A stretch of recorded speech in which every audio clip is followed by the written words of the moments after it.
बारामती तालुक्यातील महावितरणच्या उपकेंद्राच्या उद्घाटनासाठी अजित पवार आले होते। यावेळी त्यांनी ठेकेदारांना चांगलीच तंबी दिली आहे। काम चांगलं झालं नाही तर मी ठेकेदाराला ब्लॅकलिस्ट करेन असा थेट इशारा अजित पवारांनी दिला। इंग्रजांच्या काळातली कामं 100 वर्ष टिकली आहेत, आपल्यातली कामं ही 25 वर्षही का टिकत नाहीत असा सवालही अजित पवारांनी विचारलेला आहे।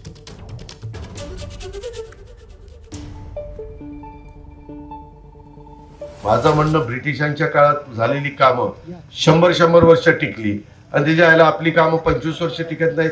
कशाला कॉन्ट्रॅक्टर कामं घेतात झक मारायला? त्यांना कोण मागे लागले घ्या म्हणून काम करायचं तर चांगलं करा ना, नाहीतर अशांना काळ्या यादीतच टाकणार आहे। मी कुणाच्या पुढाऱ्याचं आहे का कुणाचं आहे काही बघणार नाही। कुणी पुढाऱ्यांनी इथं लुडबुड करू नये, ढवळाढवळ करू नये। नाहीतर वाळू माझ्याकडनं घ्या, सिमेंट माझ्याकडनं घ्या, खडी माझ्याकडनं घ्या, मला काम द्या, हे असलं चालणार नाही।